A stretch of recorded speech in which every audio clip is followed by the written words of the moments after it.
성경 말씀은 민수기 32장 23절입니다. 너희가 만일 그같이 아니하면 여호와께 범죄함이니 너의 죄가 정녕 너희를 찾아낼 줄 알라. 아멘. 너희 죄가 정녕 너희를 찾아낼 줄 알라. 이런 말씀이 기록되어 있습니다. 죄가 제일 무섭다는 것입니다. 죄를 지으면 꼭 죄값을 받는다는 것입니다. 죄는 죄 지은 사람을 그림자처럼 쫓아다니다가 마침내 범인을 잡아서 죄값을 치르고야 만다는 것입니다. 옛날 어떤 정신병자가 있었습니다. 그런데 정신병원에서 뛰쳐나가 어디론가 사라졌습니다. 오랜 수색 끝에 발견했는데 폐허가 된 석탄 광산 위에 앉아 있었습니다. 그는 갱도 밑을 내려다보면서 울부짖고 있었던 것입니다. 사람들은 그가 미쳐서 그런 줄 알았습니다. 그런데 갱도 밑을 내려다보니까 오래전에 행방불명되었던 사람의 유골이 있었던 것입니다. 오래전에 이 정신병자가 그 사람을 죽여서 갱도에 던졌던 것입니다. 시간이 흘러서도 그의 잠재의식 속에는 그 죄악의 영상이 그대로 남아 있었던 것입니다. 죄는 이렇게 죄 지은 범인을 꼭 찾아내고야 마는 것입니다. 옛날 황해도에서 그런 일이 있었다고 합니다. 추운 겨울날 밤 길 가던 사람이 얼어 죽었습니다. 동네 사람들이 가까운 파출소에 가서 신고를 했습니다. 순경이 수첩을 꺼내들고 일일이 물어보면서 기록을 했습니다. 송장이 몇 살이나 되어 보이던가, 송장의 키가 적던가 작은가, 혹은 머리털은 어떠한가, 옷은 어떤 옷을 입었는가 자세히 물어보았습니다. 그러면서 하는 말이 오늘은 내가 바빠서 갈 수가 없으니 내일 의사를 데리고 갈 것이다. 그러나 수고스럽지만 여러분들이 그 시체를 좀 당신네 집 운목에다가 잘 보관해 두시고 이제 밤을 새려면은 술과 음식이 필요할 테이니 외상으로 갔다가 그것을 사용하시오. 그 돈은 관청에서 물어내겠습니다. 송장을 가져다가 보관하는 것은 재미없는 일이었지만은 먹을 것을 준다는 말에 몇몇 사람이 송장을 메어다가 자기들 방 운목에 뉘어놓고 혼니부를 씌워놓고 술과 여러 가지 음식을 시켜놓고 밤새도록 놀게 되었습니다. 밤새도록 노름판을 벌리고 떠들어댔습니다. 그런데 한밤중에 얼어붙었던 송장이 몸이 녹으니까 정신이 깨어났습니다. 가만히 얘기하는 걸 들어보니까 야, 걱정들 말아라. 마음껏 마시자. 내일 순경이 와서 술값을 다 물어줄 테니 실컷 마시자. 이 말을 들은 그 사람이 이거 큰일 났구나. 내일 순경이 와서 취조하게 되면은 그 모든 술값을 내가 몽땅 물어내게 생겼구나. 그래가지고는 사람들이 잠든 틈에 살며시 문을 열고 도망을 가고 말았던 것입니다. 그런데 술 먹고 자던 자 중에 한 사람이 밤중에 깨어났습니다. 변소에 가서 소변을 보려고 일어나니 문이 열려 있고 송장이 없어졌습니다. 야, 이거 큰일 났구나. 모두를 깨웠습니다. 이 일을 어찌할 것인가. 의논한 끝에 결론이 어제 저 너머 동네에 장사를 치는 송장이 하나 있으니 그걸 대신 파다가 여기다 놓기로 하자. 그래서 밤중에 남의 무덤을 파헤쳐서 송장을 가져다가 운목에 얹혀 놓았습니다. 그 다음날 순경이 의사를 데리고 찾아와서 송장을 보게 되었는데 어저께 수첩의 기록원과 전부 틀립니다. 키가 작다고 그랬는데 키가 구척이고 머리는 대머리라고 그랬는데 아예 하얀 칼라로 되어 있습니다. 검은 옷을 입었다고 그랬는데 흰 옷을 입고 있습니다. 이게 도대체 어째 된 일이냐. 의사가 이제 의심이 생겨가지고 송장을 잘 살펴보고 내중에는 부검을 하게 되었습니다. 의사가 이제 머리에 이상이 있다고 생각을 하고서 이렇게 머리를 톱으로 썰게 되었습니다. 그랬더니 귓구멍에 커다란 쇠못이 박혀 있었다는 것입니다. 순경이 동네 사람들에게 이것이 어찌 된 일이냐, 너희가 사람을 죽였구나, 바른 대로 말하라 닥구치니 그제서야 죽을 죄를 지었습니다. 사실은 이제 밤에 송장이 없어져서 저 너머 동네에 그저께 파묻은 송장을 몰래 파다 여기다 놓았던 것입니다. 그러자 순경이 이 송장이 그러면 누구의 것인가? 이 송장의 임자가 누구인가? 산 너머 동네에 가서 알아보았습니다. 그랬더니 어떤 오막살이 집에 젊은 여자가 소복을 입고 아주 고구라고 앉아 있습니다. 그래서 찾아가서 순경이 물었습니다. 내 남편이 왜 죽었는가? 예, 뇌출혈로 죽었습니다. 그랬을 때 그 송장을 가져다 보여주면서 이것이 너의 남편이냐? 이것을 본 그 여인은 깜짝 놀라면서 이것이 어찌 된 일입니까? 그랬을 때 쇠못이 귀에 박혀 있으니 이것이 도대체 어쩌된 일이냐? 닥구치니 그제서야 새파랗게 질려서 다 털어놓고 고백을 하더랍니다. 시집으로 와서 남편과 정이 없어서 다른 간부를 두고 비밀리에 지내오다가 남편이 마음에 걸려서 남편이 잠자는 사이에 귀에다가 쇠못을 망치로 박았다는 것입니다. 그래서 과연 이제 장사도 지내고 다 파묻어 버렸으니 이제는 깜쪽같이 되었다고 안심하고 있었는데 장사까지 지낸 그 죄가 이렇게 다시 파헤쳐져서 다시 살아와서 나타날 줄은 꿈에도 생각을 못한 것입니다.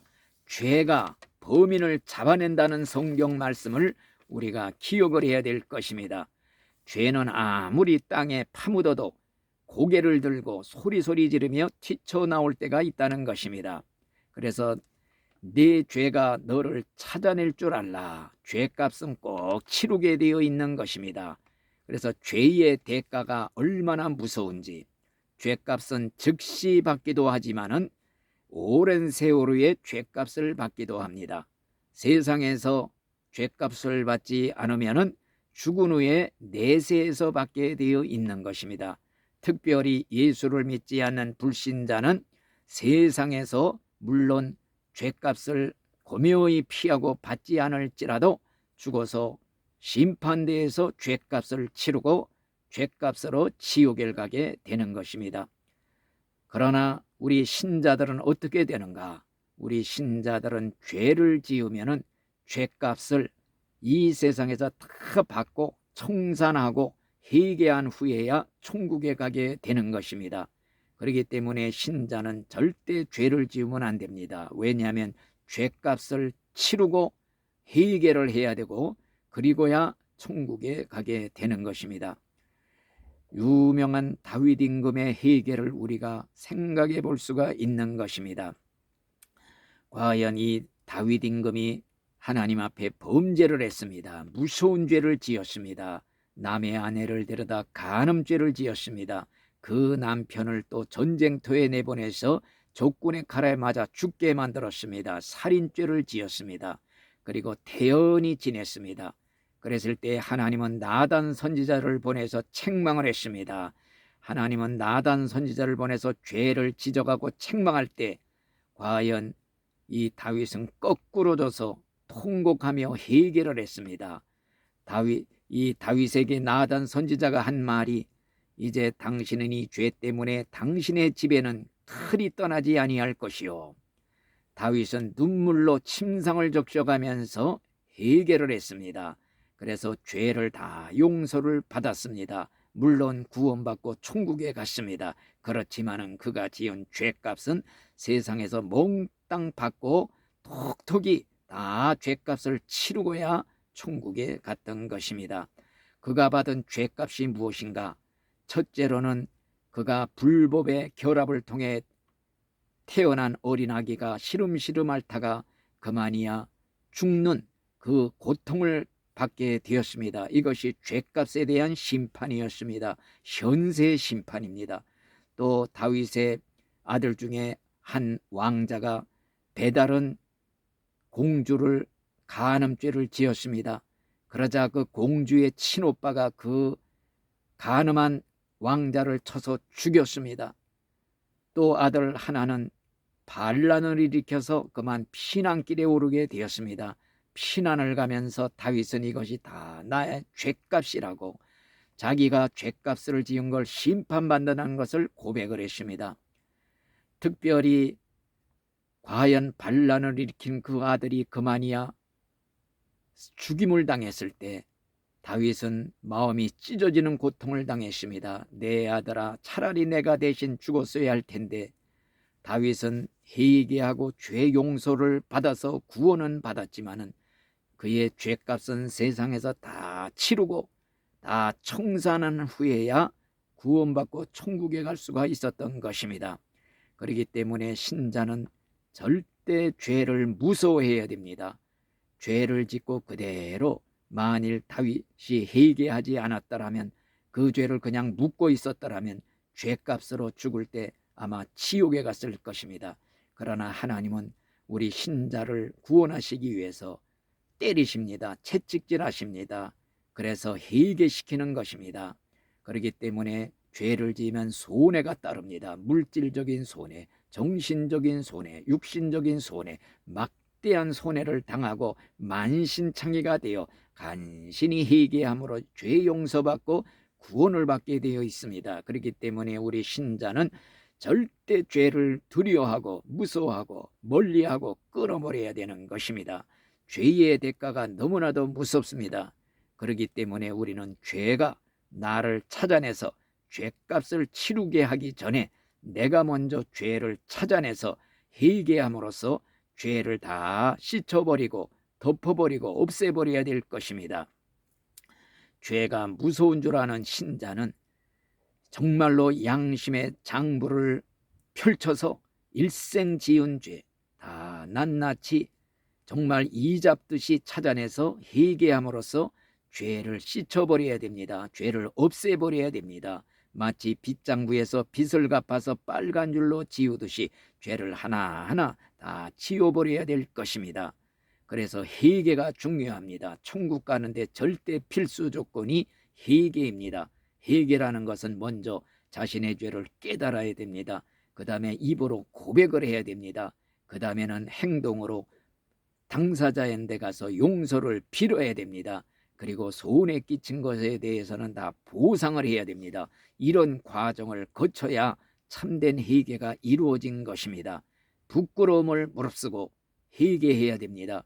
죄가 나를 지옥으로 끌고 간다는 걸 깨닫고 두려워하는 신자는 회개하는 거, 죄를 자백하고 당사자한테 가서 무릎 꿇고 고백하고 용서를 빈다는 거, 자존심이 허락질 않고 부끄러워하고 이것을 싫어합니다. 그렇지만은 이 다음에 지옥 불 속에 들어가는 걸 생각하면은 자존심이고 모든 걸 다 버려야 됩니다. 무조건 회개해야 됩니다. 가서 용서 빌 사람에게는 용서를 빌고 잘못을 고하고 보상할 건 보상하고 다 이렇게 청산을 해야 하나님 앞에 지은 죄 하나님께 회개함으로 용서받지만은 사람에게 지은 죄는 또 사람에게 가서 다 용서를 빌고 용서를 받고 청산할 것 청산하고 갚을 건 갚고 다 깨끗이 처리해야 그것이 진짜 회개가 됩니다. 사람한테는 용서도 빌지 않고 그냥 하나님한테만 잘못했다고 회개기도 한다고 해서 그것이 참된 회개가 될 수가 없는 것입니다. 그렇기 때문에 우리는 진실로 지옥이 무서운 줄 알고 하나님이 무서운 줄 알고 죄가 무서운 줄 아는 신자는 자존심 모든 거 버려야 됩니다. 수치 회개하는 걸 부끄러워하지 말아야 됩니다. 다 던져버리고 회개하고 죄 씻음 받고 홀가분하게 천국에 가야 되는 것입니다. 그렇기 때문에 우리는 회개하라 천국이 가까웠느니라. 우리는 모든 죄를 회개하고 다시는 죄 짓지 말고 깨끗하고 거룩하고 정결하게 살다가 정말로 깨끗한 사람만이 가는 곳 정결한 그리스도의 신부만이 되어야 천국에 들어갑니다. 흠과 티와 점이 없는 그리스도의 신부가 되어야 됩니다. 거룩함이 없이는 하나님을 볼 자가 없다고 그랬습니다. 오직 회개로서만이 정결하게 되고 깨끗하게 되고 거룩하게 되는 비결 오직 회개뿐이라는 걸 명심하시고 날마다 회개와 거룩함으로 천국 갈 준비 잘하고 사는 모든 성도들이 되시기를 간절히 바라는 것입니다. 아멘.